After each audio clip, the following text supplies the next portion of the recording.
Assalamu alaikum competitors. Welcome back to the Rise Aura with your beautiful smile. Yes, यही smile. कैसे हैं आप सब?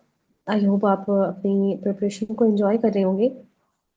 सो हमने ज्योग्राफी स्टेज पे स्टार्ट की हुई थी जिसमें हम कंट्रीज को पढ़ रहे हैं, एशिया के कंट्रीज को, जो कि हमारा कमीशन बहुत इंटरेस्ट लेता है. हमारा जीके तकरीबन, मतलब हमें लगता है ना कि भाई जीके बहुत मुश्किल है, बहुत टफ होता है, पता नहीं कहाँ से आया हुआ होता है. तो अगर आप ना कॉन्टिनेंट वाइज कंट्रीज को याद कर लेते हैं ना, और उसके बाद उसकी इंपॉर्टेंट चीजें जो कि हमारा कमीशन जिनमें इंटरेस्ट ले रहा होता है वो, तो मेरा नहीं ख्याल कि आपको जीके कभी मुश्किल लगेगा. सो आज हमने जो है ना वो बहुत ही मतलब छोटे छोटे ही कंट्रीज हैं, तो हम फिर दो कंट्रीज को पढ़ेंगे.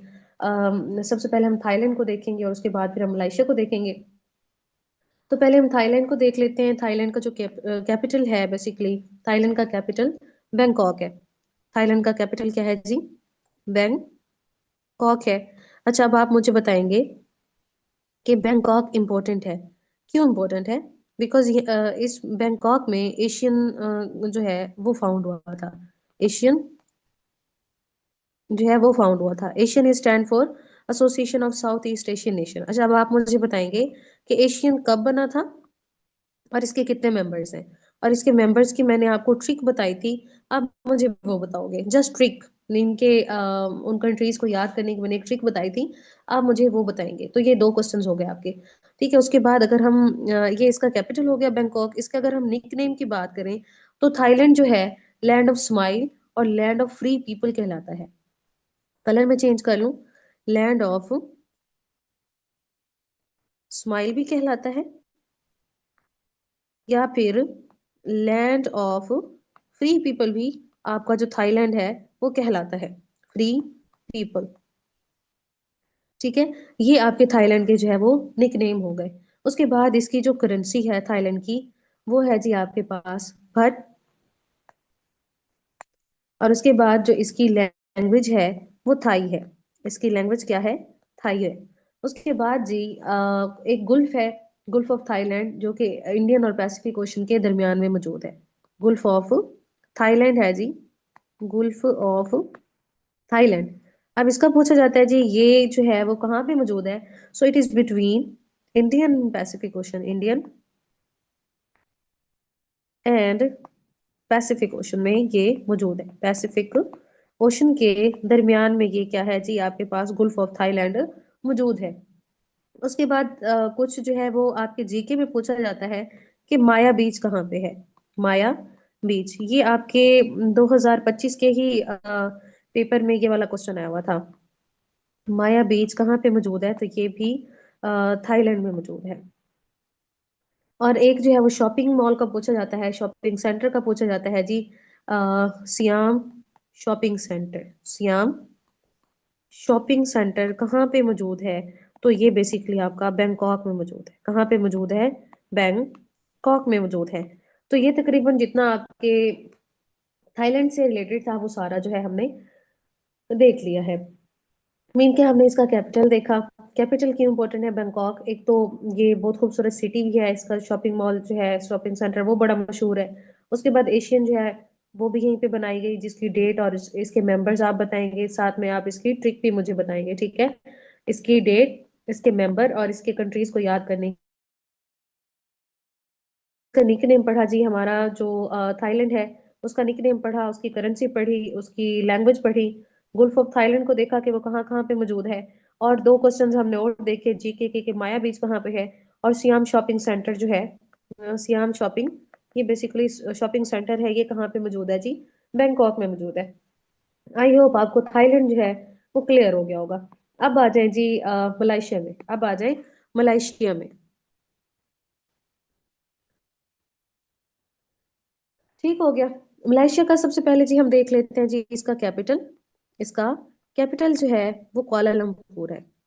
कुआलालंपुर है. ठीक है. उसके बाद जो इसकी करेंसी है वो रिंगिट है. ठीक है. अच्छा, कुछ करेंसी, कुछ कंट्रीज की हम करेंसीज याद करते हैं, कुछ की नहीं करते. क्यों नहीं करते? क्योंकि जिसको हमारा पास पेपर्स पूछ रहा होता है ना, कम से कम कमीशन, हम उसको तो लाजमी करते हैं. बिकॉज आजकल अभी जो 2025 का ट्रेंड चला हुआ है ना, आपका तकरीबन 60 to 70% आपका जो टेस्ट है वो पास पेपर्स में से आ रहा है. ठीक है. तो जो चीजें आपका कमीशन पूछ रहा है आपने उसको लाजमी याद रखना है। ओके, कोलालमपुर हो गया, इसका कैपिटल रिंगिट हो गई जी, इसकी करेंसी। उसके बाद आ जाए जी, इसने इंडिपेंडेंस हासिल की। इंडिपेंडेंस हासिल की इसने 1957 में यूके से। कहाँ से हासिल की? यूके से इसने जो है अपनी आजादी हासिल की।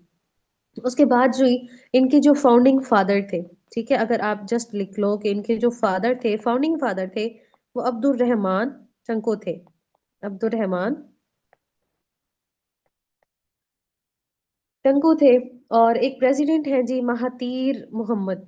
एक प्रेसिडेंट है जो कि हमारा पेपर में पूछा जाता है कि Mahathir Mohammad was belong to. ठीक है, तो वो एक प्रेसिडेंट है महातीर मोहम्मद। तो ये बिलोंग करते हैं मलाइशिया से। ही वाज द प्रेसिडेंट, और he was a former president of Malaysia.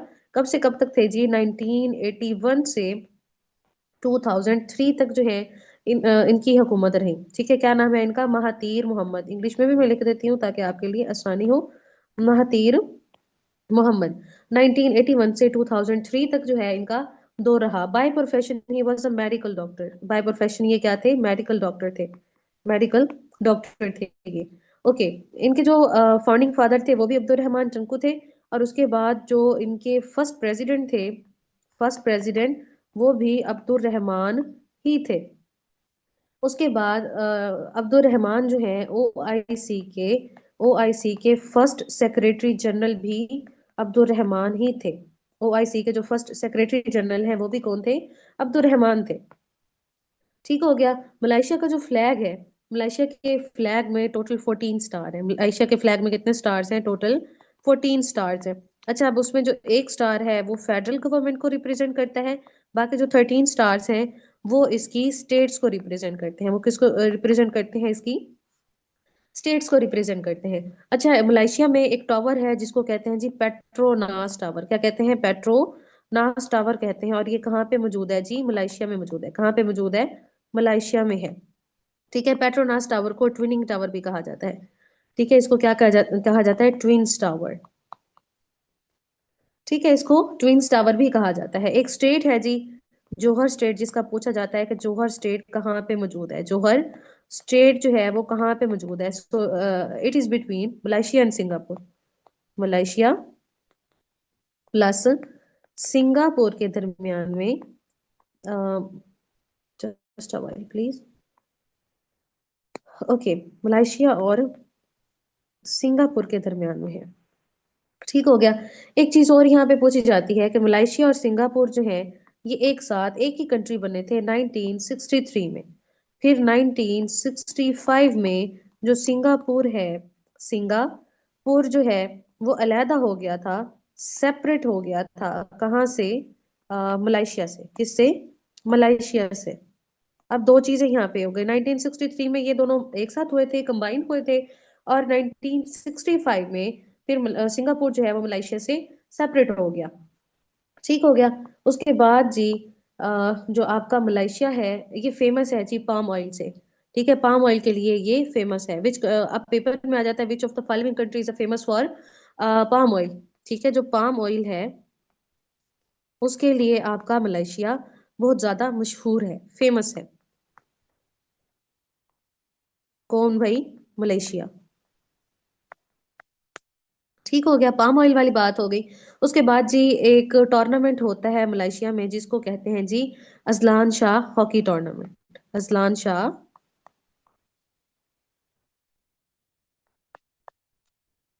हम सॉरी, HOC हॉकी टूर्नामेंट होता है जी। और कहाँ पे होता है? मलेशिया में होता है। ठीक है, और ये जो अजलान शाह थे, अब दो चीजें पूछी जाती हैं। पहला कि ये कहाँ से शुरू हुआ, and Azlan Shah was belong to which countries? Malaysia. ठीक हो गया। And he was the president of Malaysia. उसके बाद एक माउंटेन रेंज है जो कि आपके जीके में पूछी जाती है, mount Kinabalu. Mount Kinabalu, Kinabalu ये कहाँ पे मौजूद है जी? ये भी मलेशिया में मौजूद है। ठीक है। और एक जो है फुटबॉलर है जो कि बहुत ज्यादा फेमस है, वो भी पूछा जाता है कि ये फुटबॉलर जो है वो कौन से कंट्री से बिलोंग करते हैं। तो रजब तैयब उर्दगन जो है, अगर मैं इसको उर्दू में लिख दूं तो रजब तैयब उर्दगान। ठीक है। तो ये फुटबॉलर है। ये कौन है बेसिकली? फुटबॉलर है। और कौन से कंट्री के हैं? मलेशिया के। ठीक हो गया। आई होप आपको ना ये सारा जो है वो क्लियर हो गया होगा। आई थिंक इसके साथ साथ हमने ओआईसी की भी यहाँ पे बात की है, तो मेरे ख्याल से ओआईसी को भी पढ़ लेते हैं, ताकि जो है आपका कम टाइम में ज़्यादा जो है वो काम हो। आई थिंक सो एस्पिरेंट्स जो है वो तो ये चाहते हैं कि जितना काम हो हम करें, लेकिन ये है कि हमारा डाटा जो है वो जल्दी जल्दी कवर हो, ताकि हम उसको याद करें फिर अच्छे से और रिवाइज करें। सो थोड़ा सा हम ओआईसी को पढ़ लेते हैं जितना कि इसका इम्पोर्टेंट है। सबसे पहले हम देख लेते हैं कि ये बनी कब थी। ठीक है। ये बनी थी जी 25 सितंबर को 1969 में। 1969 में। और कहाँ पे बनी थी जी? रबात में। कहाँ पे बनी थी? रबात में ये बनी थी। ठीक है। उसके बाद जो इसका हेडक्वार्टर है, इसका हेडक्वार्टर जिद्दा है। इसका हेडक्वार्टर क्या है जी? जद्दा है। इसके जो मेंबर्स हैं, मेंबर कंट्रीज हैं, वो 57 हैं। और इसके ऑब्जर्वर जो हैं वो 5 हैं। कितने हैं जी? 5 ऑब्जर्वर हैं और 57 इसके मेंबर्स हैं। ठीक है। और जो पहली समिट हुई थी, जो इसकी फर्स्ट मीटिंग हुई थी, फर्स्ट मीटिंग में इसके टोटल 25 मेंबर्स थे। कितने मेंबर्स थे? 25 मेंबर्स। अच्छा, ये सारी बातें जो है ना आपके पेपर में पूछी जाती है, कहीं ना कहीं पे रिपीट हुई है। और इसके जो करंट सेक्रेटरी जनरल है, अगर मैं इसको लिख दूं, पूरा ही लिख देती हूँ। करंट जो इसके एसटी है वो है जी आपके पास हुसैन इब्राहिम ताहा। हुसैन, उर्दू में लिख दूं, हुसैन इब्राहिम ताहा। ठीक हो गया। और ये कहाँ से है जी? ये चर्च से है बेसिकली। ये कौन से कंट्री से है? ये चर्च से है। ठीक हो गया। उसके बाद जी अगर हम इसकी लैंग्वेजेस देख लें, तो इसकी जो लैंग्वेजेस हैं वो 3 है। कितनी लैंग्वेजेस हैं इसकी? इसकी लैंग्वेजेस टोटल 3 है। और वो 3 लैंग्वेजेस कौन कौन सी हैं जी? Arabic, English and French.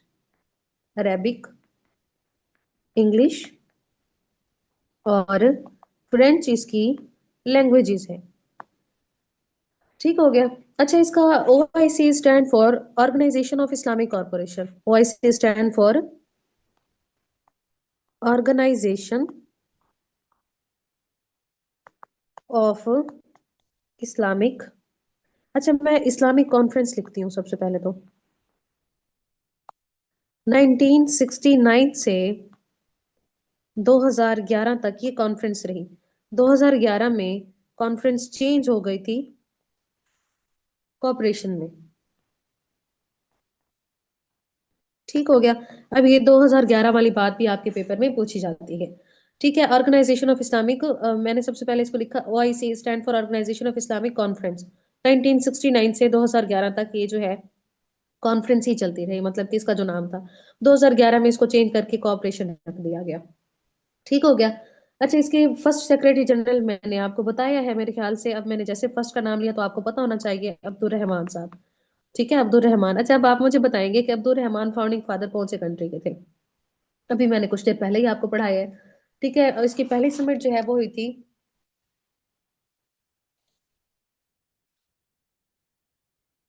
इसकी जो पहली समिट है वो हुई थी 22 से 25 सितंबर 1969 को रबात में। कितने कंट्रीज थे वो मैंने आपको बता दिए। पहले समिट में टोटल 25 कंट्रीज थे। कितने कंट्रीज थे? टोटल 25 कंट्रीज थे। ठीक हो गया। All right. उसके बाद राजन जी इसकी जो दूसरी मीटिंग हुई थी वो पाकिस्तान में हुई थी। इसकी जो दूसरी मीटिंग है वो कहाँ पे हुई थी जी? पाकिस्तान में हुई थी। ओके। पाकिस्तान के सिटी लाहौर में हुई थी। और कब हुई थी? 1974 में। यहीं से मैं एक और बात भी बता देती हूँ। पाकिस्तान और बांग्लादेश एक अलहदा हुए थे दिसंबर 1971 में। और पाकिस्तान ने बांग्लादेश को एक्सेप्ट किया था 1974 में। क्यों किया था जी? क्योंकि ओआईसी की मीटिंग थी पाकिस्तान में, और वो बांग्लादेश ने भी अटेंड करनी थी। ठीक हो गया। ओके। इसका जो सेक्रेटरी जनरल होता है उसका जो टोटल टेन्योर है वो 4 साल का होता है। कितने सालों का होता है? टोटल 4 सालों का होता है। ठीक हो गया। और उसके बाद जो है यहाँ पे जो जिस कंट्री में जो है आपके पास, जो सबसे छोटा कंट्री है इसका मेंबर, वो मालदीव है। वो क्या, कौन सा है जी? मालदीव इसका सबसे छोटा कंट्री है। ठीक है। उसके बाद इजिप्ट ने इसको दोबारा से ज्वाइन किया था 1974 में। इजिप्ट ने इसको दोबारा से ज्वाइन किया था 1974 में। ओआईसी की जो पॉपुलेशन है वो 21% है। 21% इसकी टोटल पॉपुलेशन है ऑफ द वर्ल्ड। ठीक है, दुनिया की जो 21% पॉपुलेशन है ऑफ द वर्ल्ड, ठीक है, वो ओआईसी में है। आपकी जो और इसमें जो क्रूड ऑयल रिजर्वायर है, क्रूड ऑयल रिजर्वायर, वो 70% जो है वो ओआईसी मेंबर्स हैं। कितने परसेंट? 70% जो है वो ओआईसी मेंबर्स हैं। ठीक हो गया। उसके बाद जो है एशिया के टोटल जो कंट्रीज हैं वो 48 है। एशिया के टोटल कंट्रीज कितने हैं? 48 कंट्रीज हैं टोटल एशिया के, जिसमें से 27 कंट्रीज मेंबर हैं ओआईसी के। ठीक हो गया। सबसे दुनिया जो हमारी दुनिया है इसकी सबसे बड़ी ऑर्गेनाइजेशन यूएनओ है। ठीक है। और जो सेकंड लार्जेस्ट ऑर्गेनाइजेशन है, ठीक है, ये फर्स्ट है, फर्स्ट लार्जेस्ट है। और उसके बाद जो सेकंड लार्जेस्ट ऑर्गेनाइजेशन है, सेकंड लार्जेस्ट आपकी जो ऑर्गेनाइजेशन है वो आपकी ओआईसी है। वो आपके पास क्या है? ओआईसी है। तो ये था जी हमारा कुछ ओआईसी से रिलेटेड चीजें। हमने जो है आज क्या क्या पढ़ा? हमने सबसे पहले जो है हमने पढ़ा थाईलैंड। ठीक है, थाईलैंड के बाद हमने पढ़ा जी मलेशिया। हमने यहाँ से, यस, हमने थाईलैंड से पढ़ा है, थाईलैंड और मलेशिया से। हमने थाईलैंड पढ़ा, कलर में कर दूं ये, जी। हमने थाईलैंड पढ़ा, हमने मलेशिया पढ़ा। ठीक है, मलेशिया के बाद हमने जो है वो ओआईसी को थोड़ा सा देख लिया। तो आई होप आपको ये सारी चीजें क्लियर होंगी। तो आपने क्या करना है जी? ये लेक्चर सुनना है, इसको समझना है अच्छे से, इसके नोट्स बनाने हैं। नोट्स बनाने के बाद आपने इसको बहुत अच्छे से याद कर लेना है ताकि ये आपको भूले ना। ये सारा बहुत इंपॉर्टेंट है। अच्छा, अगर आप चाहें तो आप इसका जो है ना वो स्क्रीनशॉट भी ले सकते हैं। मैं थोड़ा सा इसको जूम ज्यादा कर दूं अगर आप कहें तो। हमने यहाँ से पढ़ा है बेसिकली। ओके, आप इसका जो है वो स्क्रीनशॉट भी ले सकते हैं। ठीक है, और उसके या फिर आप जो है लेक्चर सुनते हुए अपना अपने लेक्चर भी बना। दूसरा ओआईसी का आप अलग से स्क्रीनशॉट लेंगे तो आई होप आप ये ले लेंगे। कहीं पे कोई मसला है तो पूछ लीजिएगा। लेक्चर अपने फ्रेंड्स के साथ भी शेयर करना है ताकि उनकी भी प्रिपरेशन में हेल्प हो। अगर लेक्चर आपको अच्छा लगा हो तो इसको लाइक कर दीजिएगा, चैनल को सब्सक्राइब कर दीजिएगा ताकि आने वाली नई लेक्चर्स आप तक पहुंच सके और आपकी प्रिपरेशन में हेल्प हो सके। खुश रहें, अपना ख्याल रखें, अपनी दुआ में याद रखिएगा। अल्लाह हाफ़िज़।